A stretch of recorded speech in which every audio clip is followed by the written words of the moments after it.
Greetings, fellow visitors. This is Upgrade Terminal, a Star of Providence fan cast. I'm Malachi. And I'm Nick. Welcome back to the facility.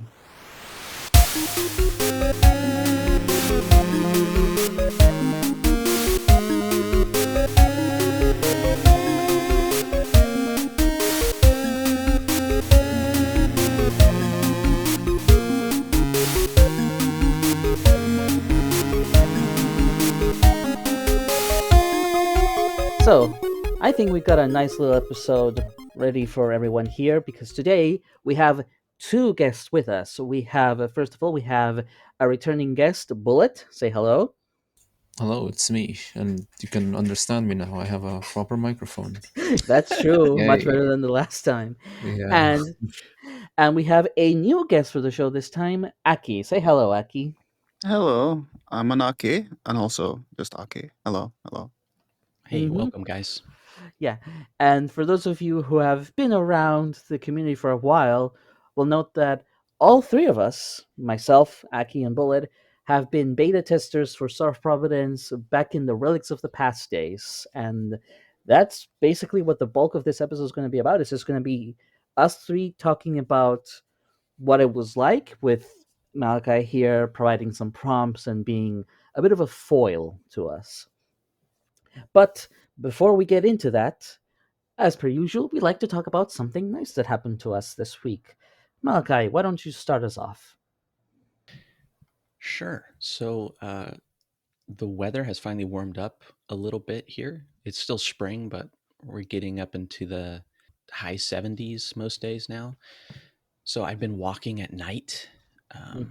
It's been really nice to walk through the neighborhood and kind of walk all the way down into town. I live in a pretty small town.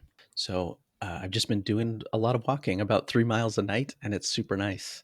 I also have this neighbor that has a pond in their backyard. They're pretty far away from me, but their little pond has attracted so many frogs that basically the entire neighborhood can hear those frogs now every night, and it is just wonderful.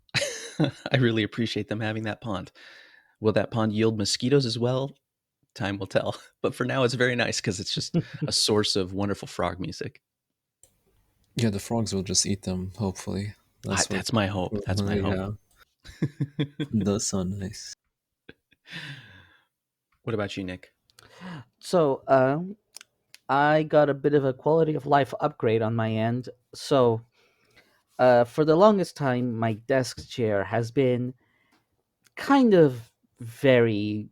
It's this cheap plastic chair with very hard armrests. When I lean back, I just feel the hard plastic on it. It functions as a chair, but I'm never like feeling like I'm never enjoying it.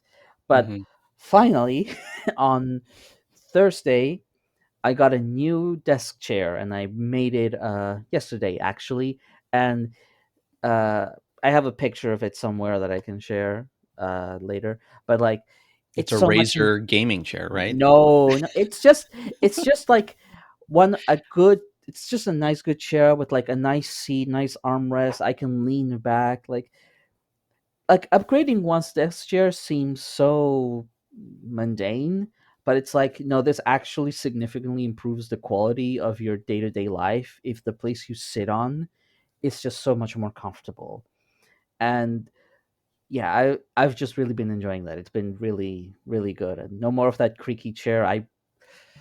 Yeah, I'm so happy about this. It's really nice. It'll definitely pay off in the long run for sure. Yeah, I feel like my back in the long term will be happy that I got something much more comfortable. How long had you had that chair? The old one? Good question. A couple of years, and like I can say that because I know like the little wheels that you can use to like move it, some of those have broken. It was even hard to move it around. It's just a pain. This is nice smooth wheels already makes just like that. I know it's very mundane, but it makes me happy. As long as you're not like caught off guard and accidentally rolling the chair into a wall because of The And responsive wheels. I've done that a few times. It's quite a surprise to get. What about you, Aki? Can't think of anything that stands out, but when you mentioned the fact that you bought a new chair, I was kind of reminded of like I guess changing out mattresses for my bed basically. I mean Oh. Ooh. just getting a like a just a new bed, and it cost quite a bit of money, but in the long run, like it's been a couple of years since then, I realized like how much of a big investment like getting a new bed and a new mattress is, especially if it's like good quality and Hmm. everything. So Mm-hmm.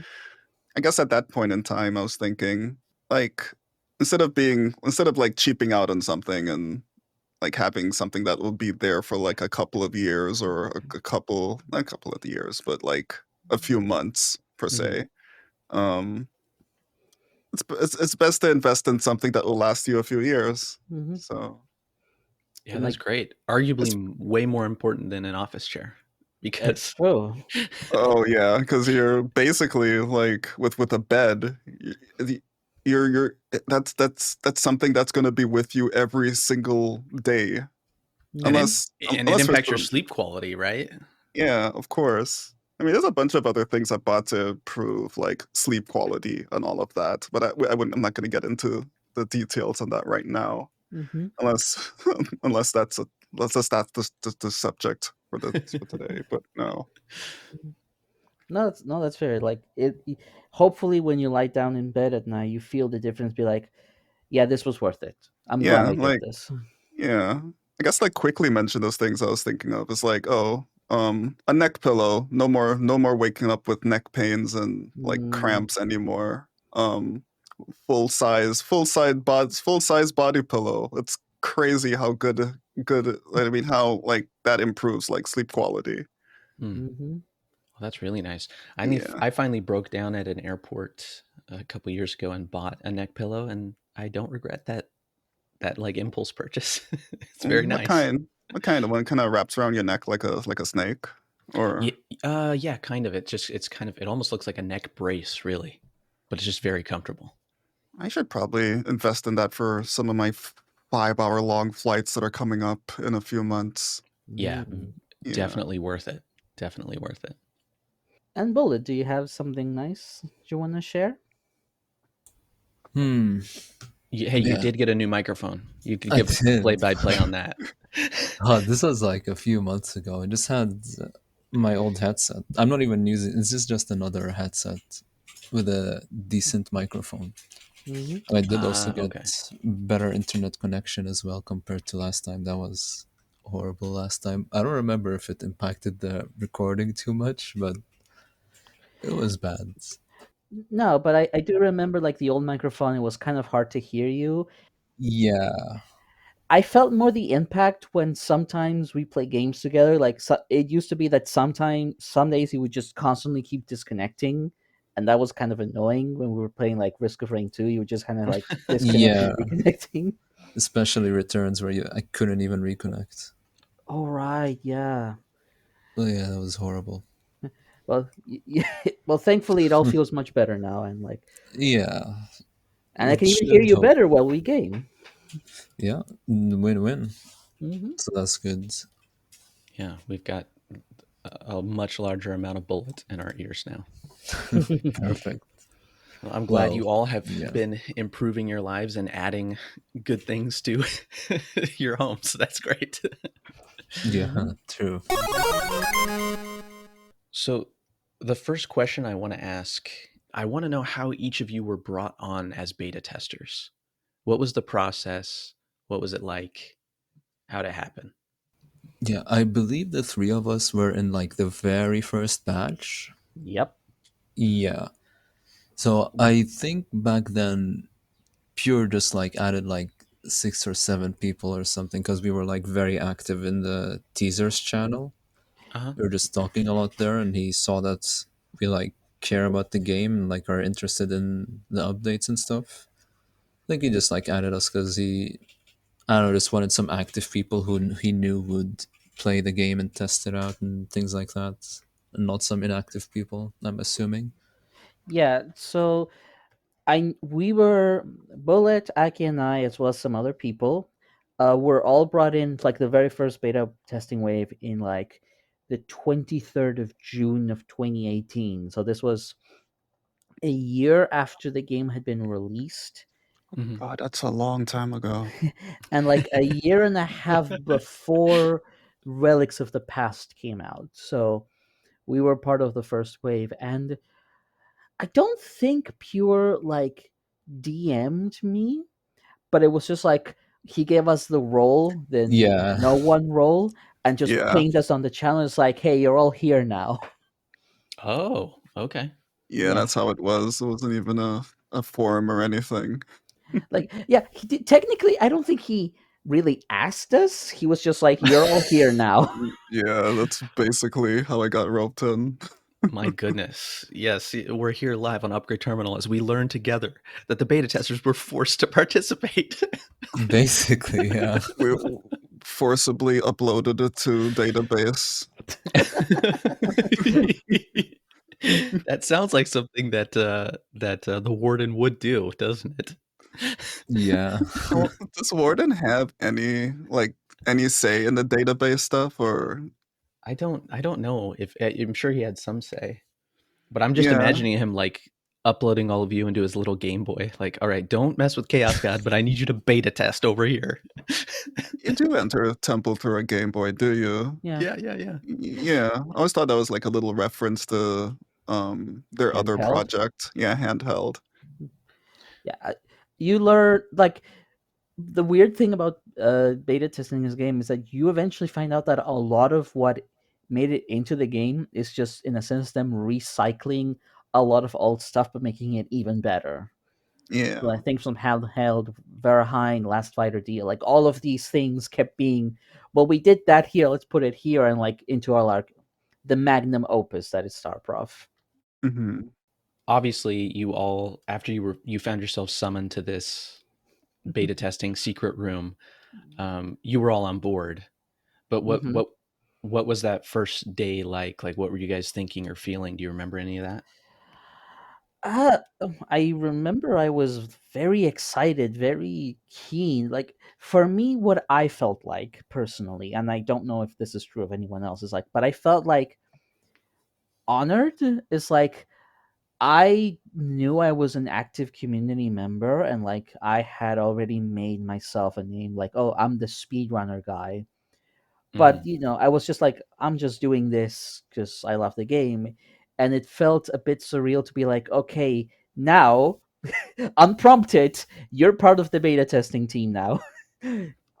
And I was like, wow, okay, this is really cool. And I'm like, I want to, really make this an opportunity for me. Mhm. And I was just thrilled. And I'm like, but also I saw all of the other people like Bullet and Aki here. And like, oh yeah, all of these are names that I recognize. I'm like, yeah, this is a crew that makes sense, and I feel like it's gonna go pretty well. But I don't know if how the other two felt about it at the time. Mm. For me, I felt kind of unworthy from the beginning Uh, because one, I wasn't really like a speedrunner or anything. I wasn't like good at the game. Mhm. At that point, I didn't even think I defeated the machine even once because I was like struggling really hard on Overlord and everything post that. And I don't think Monolith exist yes, at that point. Yeah, yeah, yes. yeah. Oh yeah, I don't even think I beat like Monolith.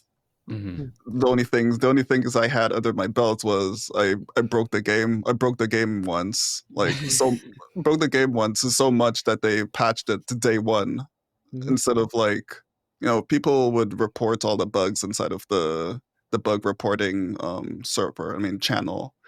And usually those reports just stay there for like a few weeks before they even do anything. I reported my thing. They were like, okay, this has to go. I'm too curious after you say that. How'd you break the game?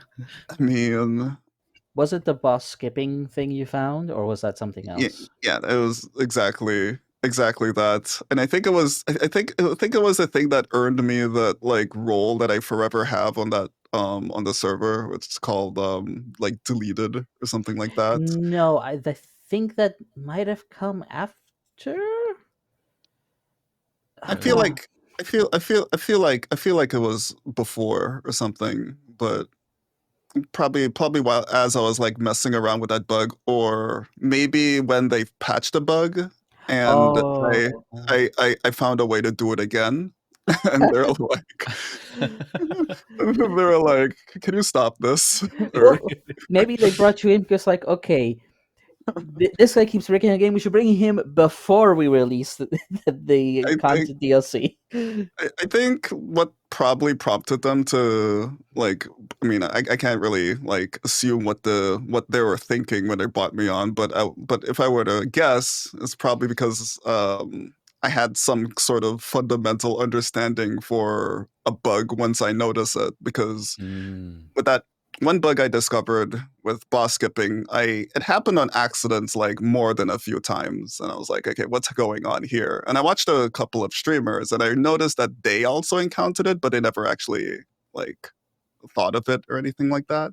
Mhm. So like one evening, I decided to just sit down and was like, okay, I need to replicate this based on like 1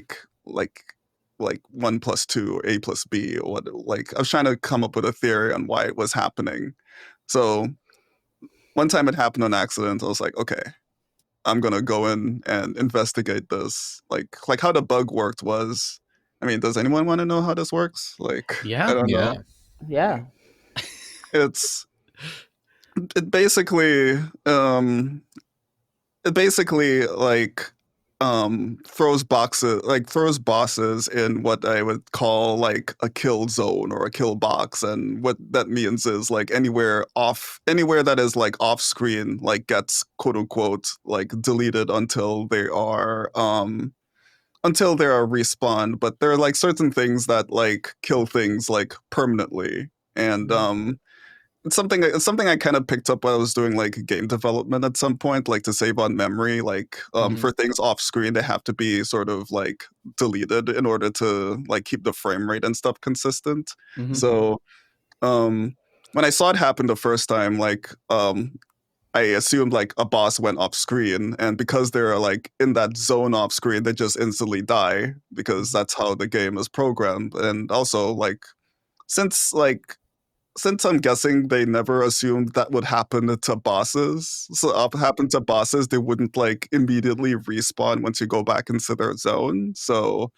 um, the boss that it was the most consistent on, like other bosses, were kind of weird in some ways. I'll get to that later, but the one that was like the most important was just skipping the entire Overlord fight. Oh.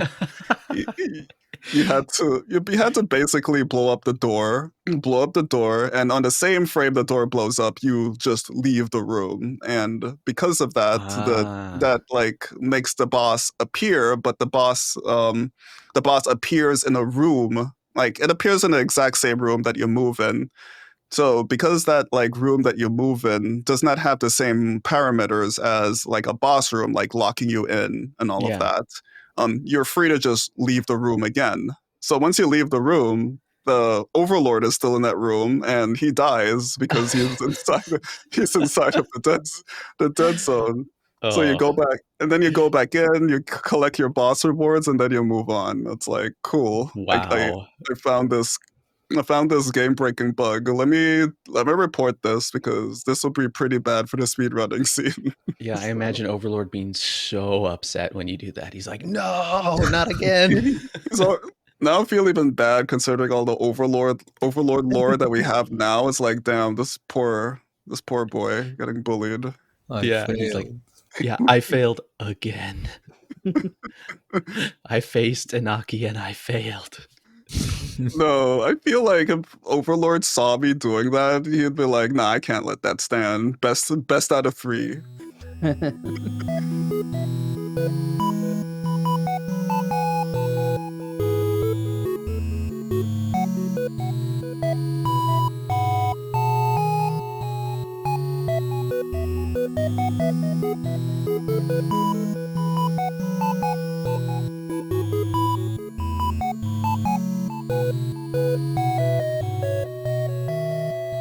the thing is, they tried to fix that bug. They tried to fix that bug the first time, like the first time they attempted to fix it, and then I found a way to do it again.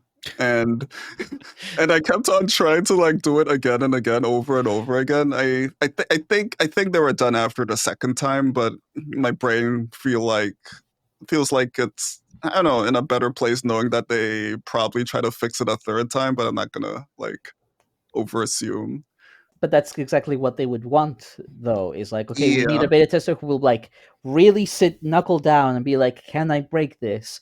And if you couldn't anymore, they're like, okay, we're pretty sure it's fixed now because Aki can't make it happen again. probably. But yeah. That's being said, like there are a few bugs. I mean, if we're talking about like the beta testing process and all of that, like there are a few bugs I encountered that like I guess either Alex or Pure was saying, "Oh, we spent weeks trying to find this. Thank you." It's like I have no idea what I just reported, so whatever. I think it's interesting that like that's definitely a certain mindset, like as I listened to you describing that, Aki, it's like, yeah, for me, like if I were to ever beta test something, I would have to play a video game in a way I don't normally play it. So that's Exactly. that's really fascinating to me because you're looking at it from an entirely different angle.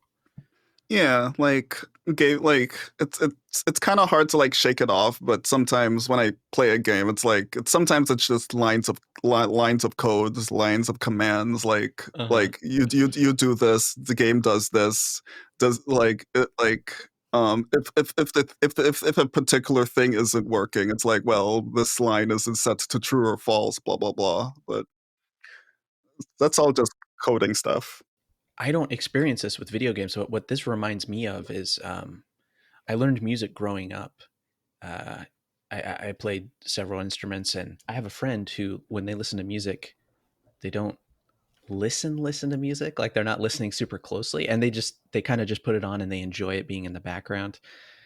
Whereas like someone who listens to music or plays music, well, they'll like you'll be like, oh, that's a great bass line, or Hmm. like, oh, what's going on with the percussion in this right here. It's kind of, I feel like it's kind of that same kind of shift where you're analyzing everything on a deeper level.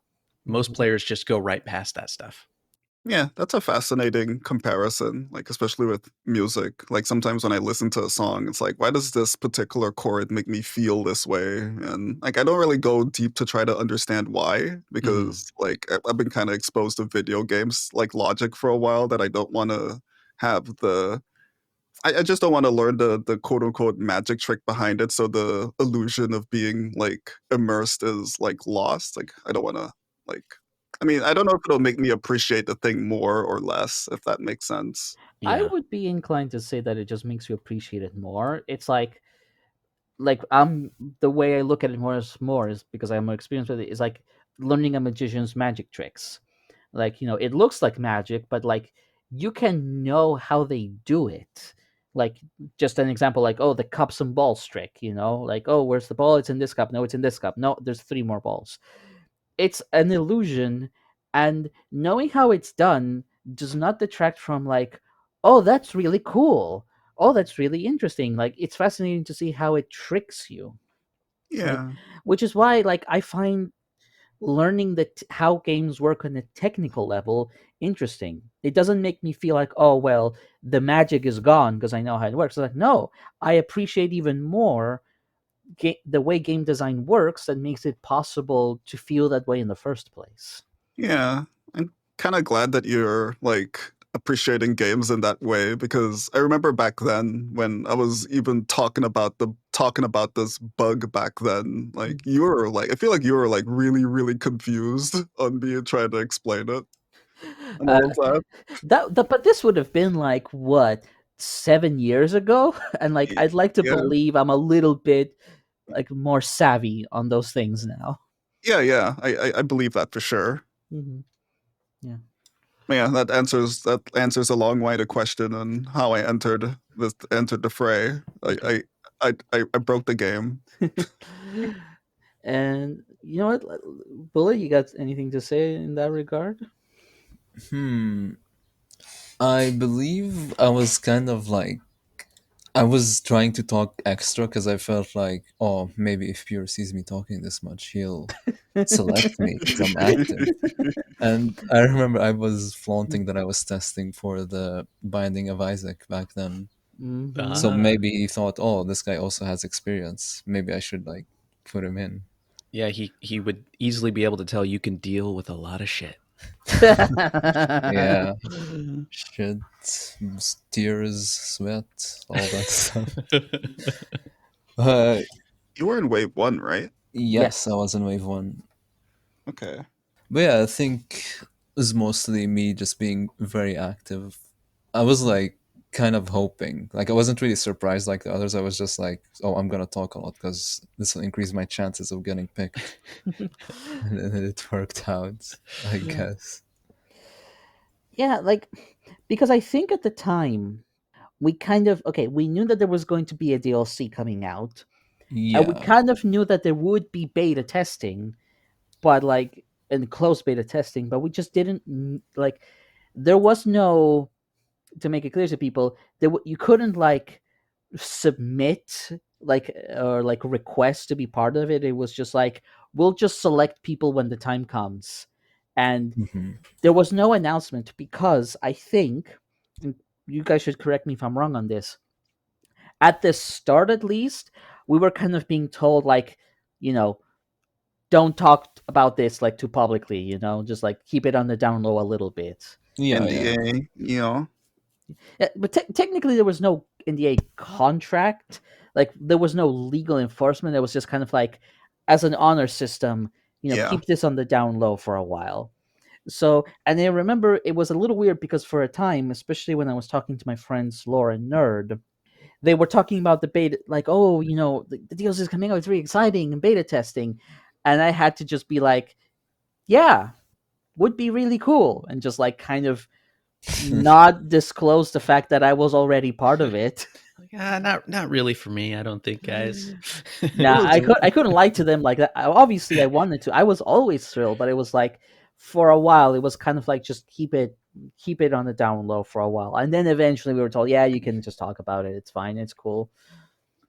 there were some things I did talk about like outside of the beta testing thing if I felt like it was like worth bringing up. Like I know when I watched several streamers playing Star of Providence, or like, I guess it was Monolith back Yeah, in the day. if Yeah, we're talking about the history of the game, it's okay if you say monolith. That's yeah, totally fine. Don't worry about it. I'd probably swap between the two. yeah. But That's It's fair. fine.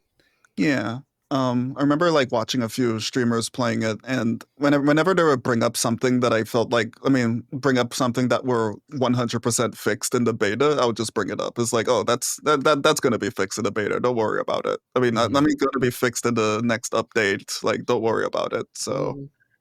yeah.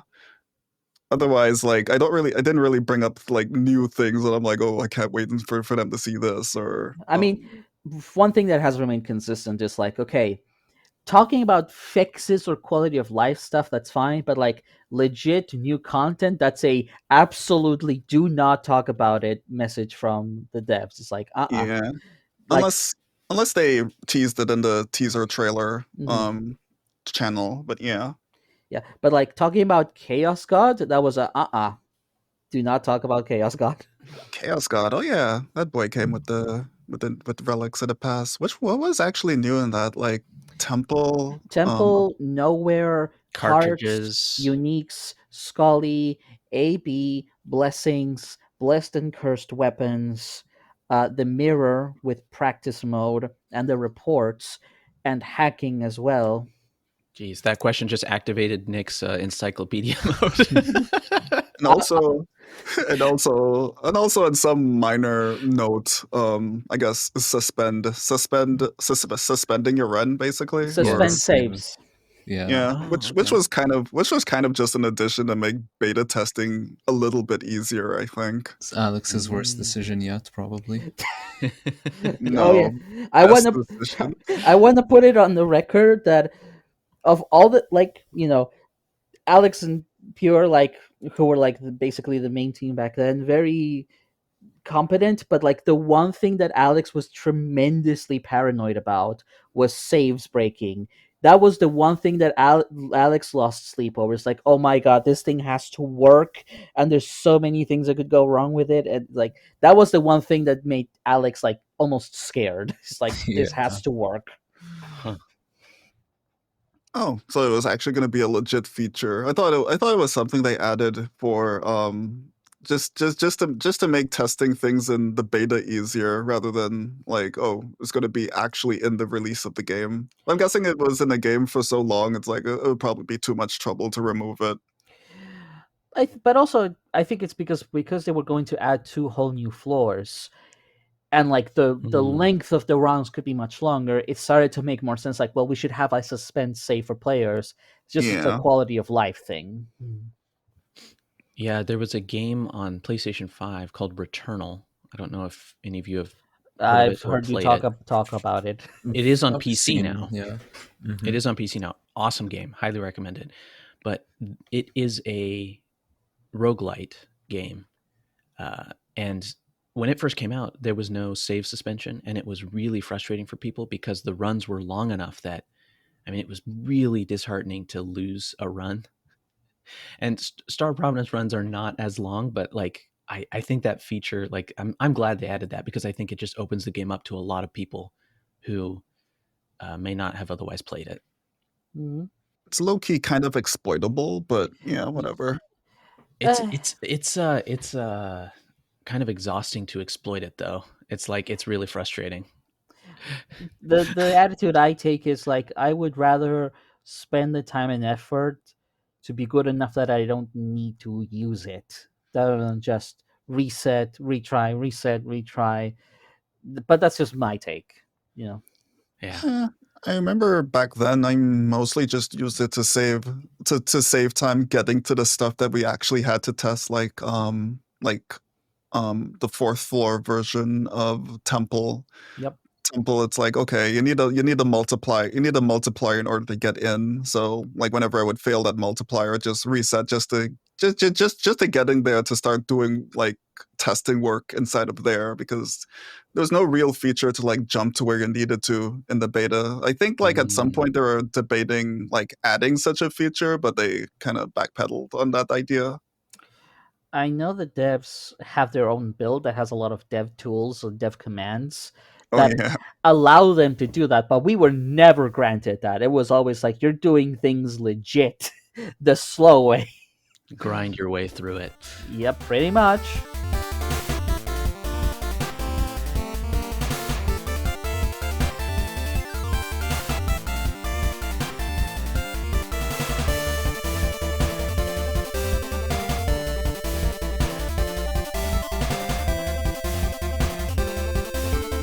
So I think each of you has touched on this a little bit, but I want to ask more explicitly, what in that first wave, what was the dynamic like between the devs and the beta testers? Hmm. It's definitely more casual, I guess, because there was like, I mean, it's still casual right now, but back then, there's a bit of professionalism because it was like something completely new, but I don't think they really cared too much. Like it was still like casual. They Yeah. weren't. They were on the down low about it. Like, yeah, whatever. I think the one thing was just,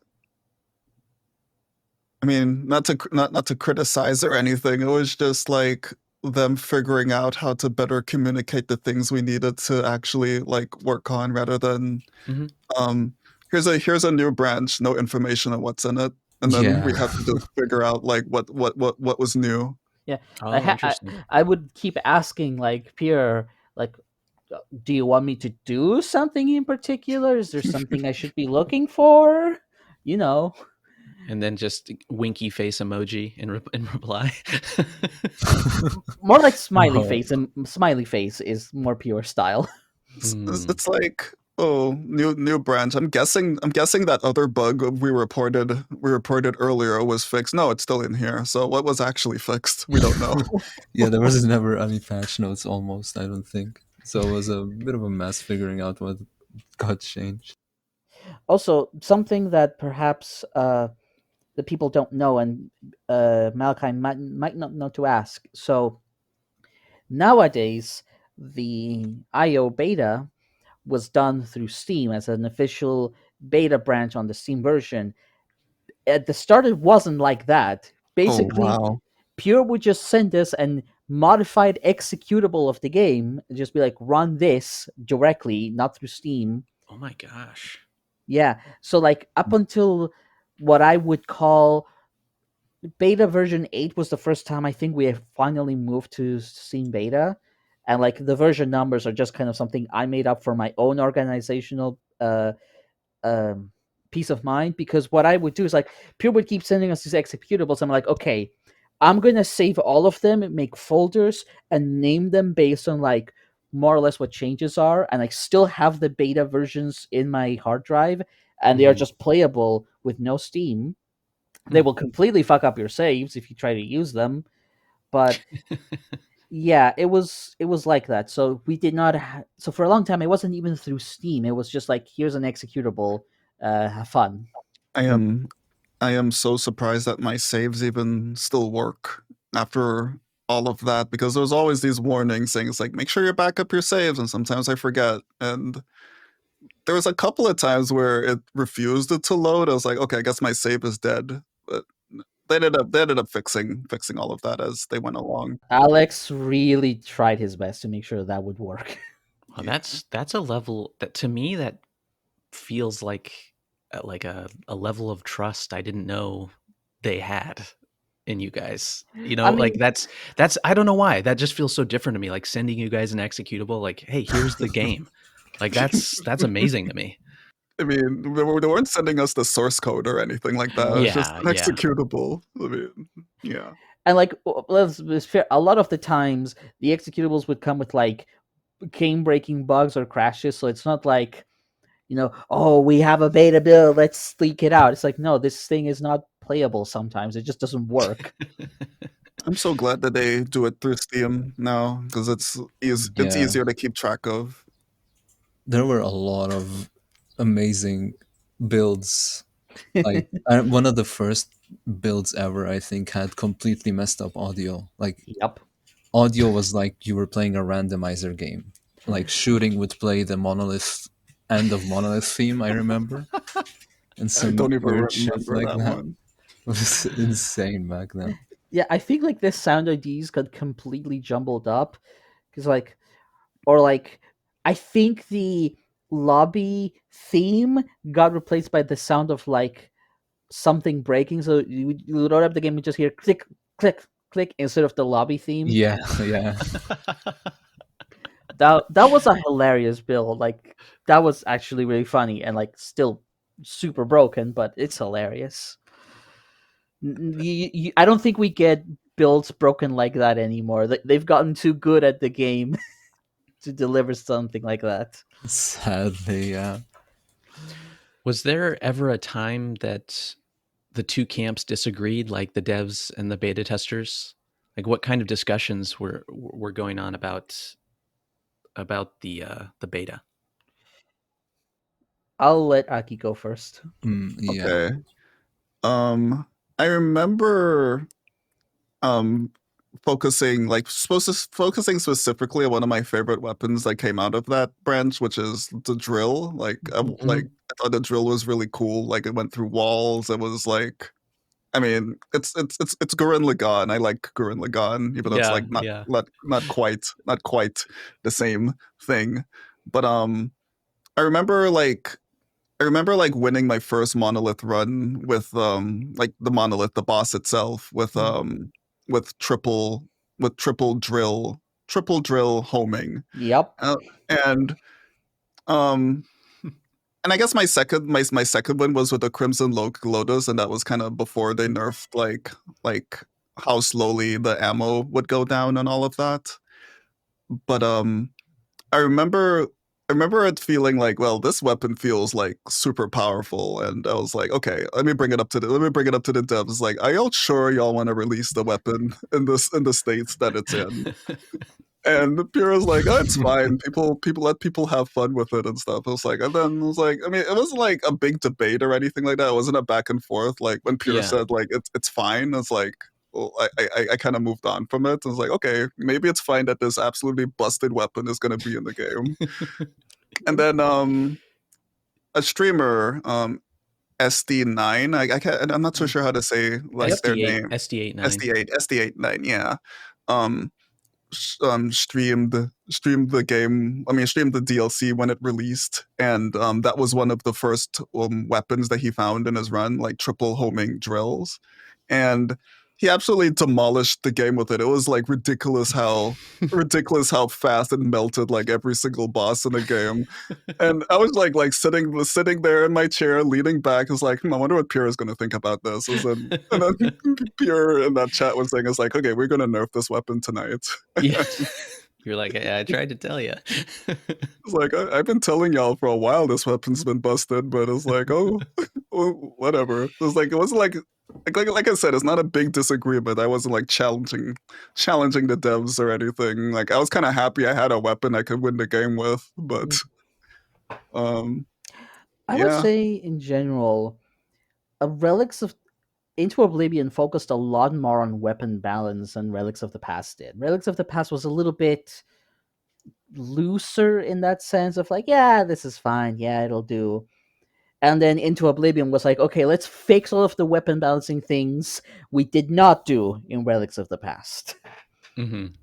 Yeah, it was definitely kind of a return. I wouldn't say a return to form. Not to say like Relics of the Past was bad or anything. Like, there was some really good stuff in there, but some things needed to be toned back a little bit. Especially, I mean, I don't know if I agree or disagree. It's like the whole meta behind like damage upgrades being the king of most things. Mm. Just, I mean, the thing is, players will just naturally be drawn to the things that just make it easier or more powerful. And then the devs are like, well, do we want that to be the way the game looks like? And I enjoyed it. I liked it, but Yeah, I liked how broken most of the weapons were. I mean, not to say that there aren't broken. I mean, I wouldn't say broken, but they aren't like powerful anymore. But Gorinich is currently busted. I will say that. what do you say? Sorry. Gorinich, Thunderhead unique, currently super busted. Oh, don't remember that one too much. Uh, just have to be lucky and see if it shows up. Can it still like does it still stay after you run out of ammo? Is that why it's busted, or is it just overtuned? I think it's overtuned. Oh, okay. It's I just do very powerful. remember. I do remember at one point though, because uniques were new back then, brand Hmm. new. There was the problem of like, okay, we want to be like, okay, uniques are really cool, but it's really hard to like get them. So at some point, Pure, I think it was Pure, caved in and said, okay, we're giving you this weird build of the game. At the start of every 4, you will get a random unique, just for testing purposes. Oh, that's cool. Yes. That made it a lot better. But like, I wish we had more builds like that in general, where it's just like, hey, just for this build alone, not to reflect the actual game balance, you just have this, and that should help you test things better. Hmm. I agree because like, but even with the recent DLC, I know we're not going to be talking too much about it. Um, I felt like to actually test some of the things, you had to be at a certain skill ceiling to get to the things, and I'm like, okay, I'm so below that it doesn't really matter what I try to do right now. God, I will have anecdotes to tell about trying to beat Trial 5 on another episode, because that was grueling for me personally. Yeah, that was a challenge. I remember like one recent thing we were arguing about is the max HP thing that Alex wanted to Oh, implement. right, That yes. was hell. Like The, I don't know. Nick only like mentioned it slightly in the public monolith Discord, Mm-hmm. Star of Providence. But basically, Alex wanted to make it so that whenever you get a max HP upgrade, the amount of parts needed increases by 1. So Oh you wow. start with 10 HP, you need 4 to get to the next one. So when you have 11 HP, you need 5 parts. And when you have 12 HP, you need 6. It What? was absolutely And it was just ridiculous. it would just go up Yes, Yep. and forever. endlessly. That's what he wanted to do. What? Thankfully, that didn't happen just because Alex was worried that the Switch build would be different because it wouldn't be able to make it to the Switch build. So the Wow. So Switch release the saved you Switch saved guys. us. Yeah, the Switch saved you. But like all of the players that were like active at the time, including some that are not here, we were Mhm. like, no, don't do that. So I way too feel much. I feel like I kind of understand where they're coming from when Mhm. it comes to that because I mean, I don't know if this is a thing like a disagreement, but I feel like as you become better at the game, you would naturally just have more HP, and I feel like that like philosophy doesn't make much sense to me. It's like, are you supposed to be like rewarding good players and punishing bad players for being bad? Is like, okay, you play bad at the game, but you have less HP, but people with less HP need more HP to be better. So it's like, and but if you're a good player with like 30 something or 50 something HP, it's like, well, that HP doesn't really matter. Nothing is going to hit you anyway. Why do you have that much health? So I don't know. Maybe they're trying to find some middle ground, probably. But anyway, sorry. No, I think it would be cool as a challenge mode. You know, like as an optional thing that you could turn on because to your point, yeah, there are people who that might that would make the game a lot more difficult for them. Me Mhm. being one of them. But so I'm glad that wasn't implemented. But yeah, I do understand the angle there, and I think just from what I've seen on the Discord server and talking to beta testers, I know it seems like this is always a conversation the devs are having with themselves. Mhm. Like, how difficult do we make the game? Yeah. And like it's kind of funny because back in Relics of the Past, like it would just introduce Chaos God, and he was meant to be like this, like earth shattering. Oh my god, this boss is gonna beat your ass so hard. And now we're into Oblivion. You're like, Chaos God, you know. Nah. I feel like Warden is probably. No, Warden. Oh no, yeah, Warden. Thank you, God, Warden. So. Pure needed his OC to be even more broken, clearly. Yeah. I mean, obviously, Warden is the one guarding the Chaos God, so Warden has to be stronger than the Chaos God. Mm. I mean, sure, I guess that makes sense. Warden is still horribly overtuned, I would say. Well, not horribly overtuned, a little bit overtuned. I'll be fair. Maybe once they add more like hooded wizards to the game, they would they would like tone him down.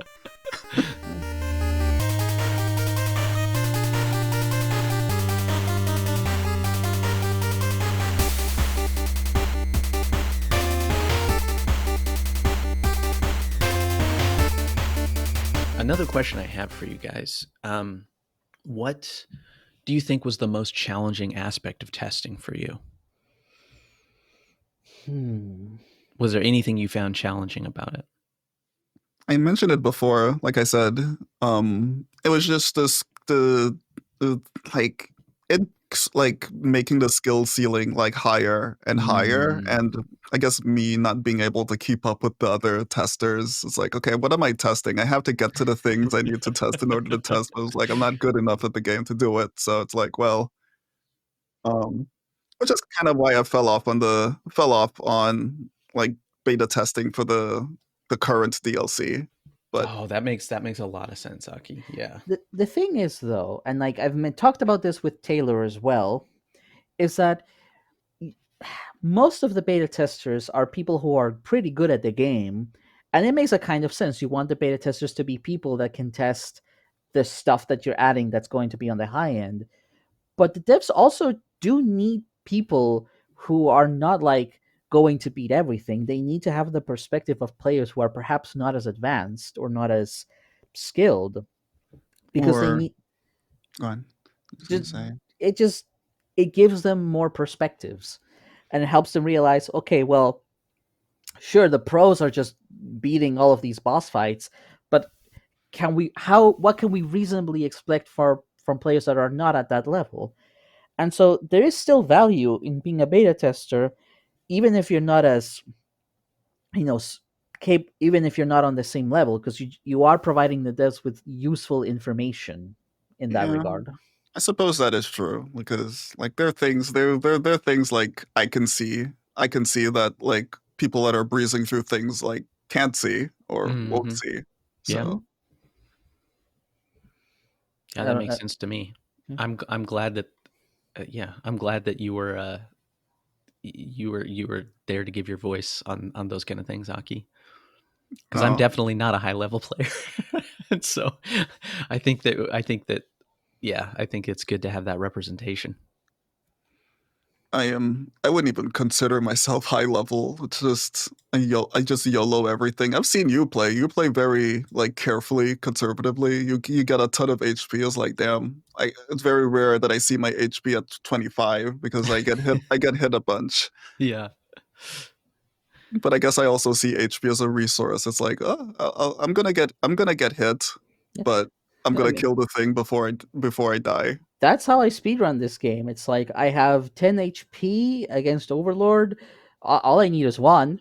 The rest is just gravy. Exactly. Bullet, what about you? What was the most challenging aspect of testing for you? Trying to think. Like, I was a decent player back then. I think maybe the fact that I was in the European time zone and all the builds were uploaded, late at night for Americans, so I could Yeah. barely get to test before everything got fixed, I guess. Well, you say that, but you were the first player to see Chaos God. That is true. I was the first person to see him, I guess. Maybe I think that's because it was on a weekend, I believe. So Pure wanted to see everybody's reactions. He tried to release the build at an Oh, optimal time okay. for everyone, I believe. Yeah, I have two things to say about that, which is like, the reason Bullet saw Chaos God before I did, because the build drop, and they were like, okay, go fight Warden at highest tier, and like I think I was slightly ahead, but there was a bug with Warden because Warden does this time stop attack, right, in the final phase, and the problem was that at the time, if Warden did time stop, but you had the aiming laser turned on, the game would crash. Yeah. I think I encountered that one. And that was so frustrating. And then I'm like, yeah, okay, Bullet goes to see it first. Still a little bit upset because I would have got there, but no. Did you know about that bug before you went into that version? No, that's how we found out. Oh, okay. I think I vaguely remember that one too, which was why like suspense saves came in so handy Yeah, Yeah. there. yeah, but it would still crash. Like, but no, we had to first find out that it was the aiming laser specifically, because like you're supposed to be in time stop, but you could still move the cursor. Like, I think if I just did not move the cursor at all, it wouldn't have crashed. But like, again, we didn't know at the time. The other thing I want to say is that one thing that I do want to emphasize is like, Pure specifically really wants to hear and see players' reactions to things. Yeah. He craves for that moment when someone meets Chaos God for the first time and is like, oh, here it comes, here's the big one. Pure loves that, which So is another. were you ever streaming the beta testing for them? Yeah, Yes. I Oh, remember. pretty often, yeah. They would ask us when like big builds came out, like with new bosses and stuff. Like still to this day, with Into Oblivion, whenever like something big happened, they would ask us to stream if possible and get on Oh, cool. VC. I think they get a good kick out of people like noticing. I mean, I guess specifically when I notice like like some of the references some of their bosses have. It's like, oh, Mhm. that's a reference to this. That's a reference to that. People that never played shmups before is like, oh, what's going on? Yeah, Like that's me. cool. I didn't want to name drop you, but yeah. This fucking newbie ass shmup player doesn't know any of the references, but is still beating the game. I mean, the references are just references. It's like I think it's cool that they put them in.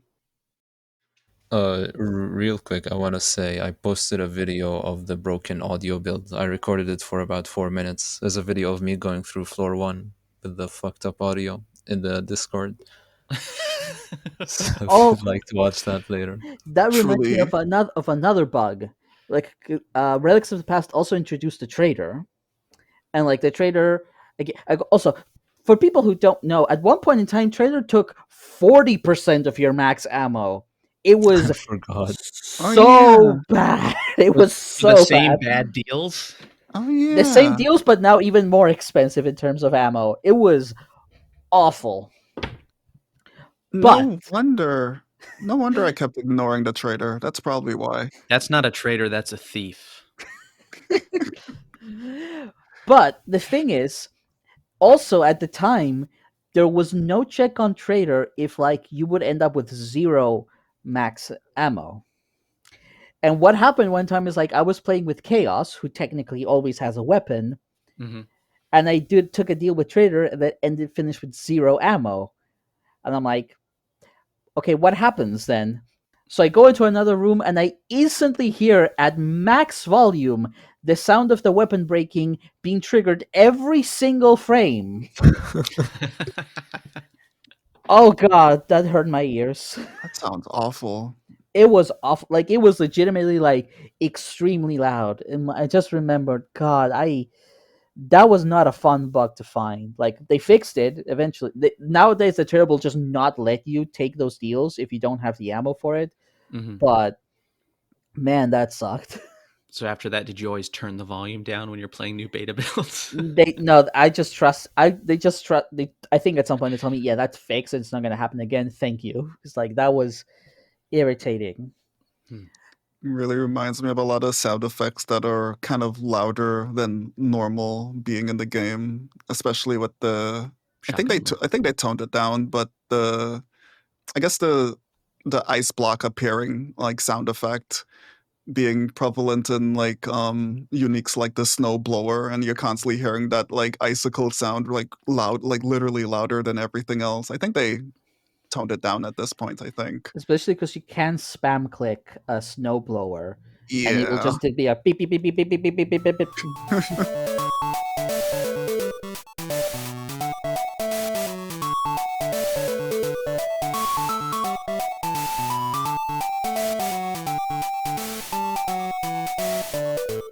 I got one more question for you guys. Okay. What was one of the more rewarding things about your experience beta testing? Looking back on Relics of the Past now. I mean, as small as it sounds, for me was like my name is on the credits now, and like it's on the credits for one of my favorite games. That to me, you know, I maybe to like Bullet, it's like yeah, whatever. I got my name on like got my name on five Nah, games or nah. something. But to me, that was like, oh, like I really love this game, and I helped to make it what it is, and I have my name on there, like legitimately. Like to this day, I want to never forget how tremendously fortunate I am to have been Mm-hmm. given this opportunity to contribute to this, and it just makes me happy in a way that words alone can't do justice of like how grateful I am for this opportunity. Oh, That is a great feeling seeing your name being there on the credits. No, Monolith was actually the first time that I got my name on credits because back then the DLC for Isaac hadn't come out yet. I was just testing the mod. Oh, oh. So that was actually my first time seeing my name out there. So it was also a very cool feeling. Mhm. um, I guess for me is being able to tell people that I beta tested the game, and I don't know. I mean, I think I actually made a few good friends out of it. To be honest, like not to like use the game's like fame or anything like that, because like I didn't make the game. All I did was just like like find a bug and report it. But Yeah. it was nice, like bringing it up in certain circles and like making new friends out of it. It's like, oh, you're a beta tester. That's really cool. And then making some cool friends and connections out of that. So yeah, that was probably the most rewarding aspect for me because I met some really cool people just for the fact that I mentioned that I beta test this cool game. Hmm. Yeah, that's very true. Friends like these ones right here. I mean, Exactly. y'all are just in the boat, Yeah. like on for the ride. Yeah, Hmm. it would actually be really interesting to ask people that aren't beta testers, like, what kind of person do you think a beta tester is, or what do you think of when you hear beta tester?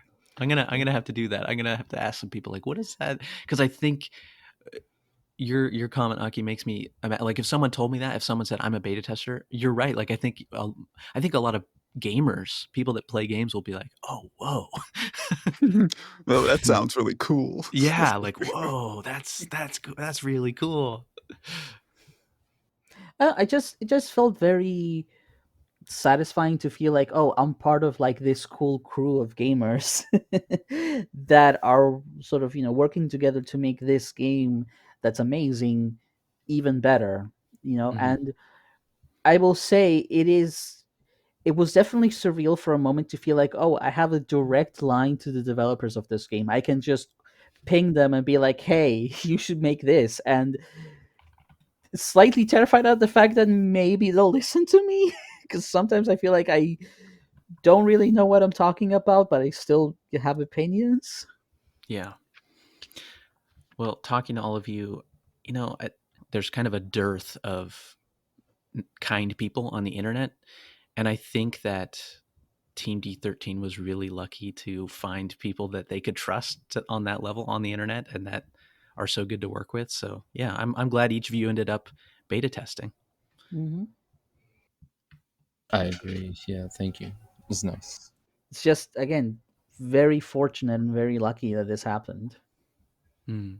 Yeah, overall, I think the Star of Providence Discord is a pretty chill place. And like, I think the beta testers and the devs have consciously or subconsciously worked together to kind of shape that community, Hmm. and I think that yeah, that's been a really good thing. I know we do not have the time to get into it, but like it is interesting to think about beta testing in the context of what the server was like back then, because it was a very different place back in 2018, 2019. Mm, those many decades ago. Decades. It is a long time. God, yeah, that's crazy. I mean, the game's turning 8 this year. Yeah. 8. Okay, I thought it was like 12 or something. Good, good, No, good. no, goodness, no. Like Team D13 has been around for that long, but like this game is just gonna be 8. Cool. 8-year-old game. Mm-hmm. Aki Bullet, thank you so much for coming onto the podcast to talk to us about your experiences beta testing. And Nick, thank you for coming back Yeah. as well. Thank you for having me Yeah, on. It was thanks for fun. having me. It was a great time. Do either of you have anything you want to plug? Aki, I literally just noticed you had a Blue Sky, and I'm going to follow it right now. Yeah, I do art on Blue Sky on Aki there. And I mean, and underscore Aki. We'll put a And link in the show notes. Don't worry. yeah, I also do. I mean, I don't do it as frequently as I used to, but I do streams on Twitch every now and then. Mhm. It's it's a fun atmosphere. 18 plus though, but yeah. What about you, Bullet? Anything you want to plug of yourself? I mean, not really. I don't think so. Last time I just plugged my YouTube channel. I never upload. It's just like something for you guys to put in there, Yeah. Well, just as a I'll link the courtesy. Yeah, the video exactly. yeah, I'll link the broken sounds build. Yeah, YouTube demonetized me for the title, but I refused to change it. Oh, really? What? Screw you too, I mean, the title is literally what the fuck, like uncensored, so I can understand, but still, Oh. cowards. this video is from a long time ago. 2018, probably. Yeah, like 7 years ago. Wow, you could have been making money for 7 years. Oh god, they robbed me, man. I can't believe this.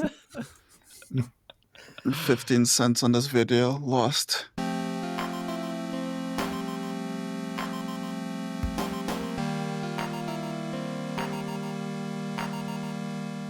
Thanks so much for listening to our Star of Providence fancast. Big thanks, as always, to Garoslaw and AlexMdle for allowing us to use their music and sound effects in the podcast. Be sure to check out the Star of Providence soundtrack on Bandcamp. There's volumes 1 and 2, as well as the 5th anniversary edition soundtrack. Of course, many thanks to Garoslaw for making us our own little tune for this show. Very much appreciated. And of course, many thanks to both of our guests. Thank you, Bullet. You're welcome. Thanks for having me. And thank you, Aki. My pleasure. If you have any comments or suggestions for the show, you can reach out to us on our Discord server. We'll post the server link in the show notes. And there you will find fellow pilots to talk with and discuss the show. Thanks for listening. We'll hope you join us next time. This is what you came for, isn't it? So be it. Be it.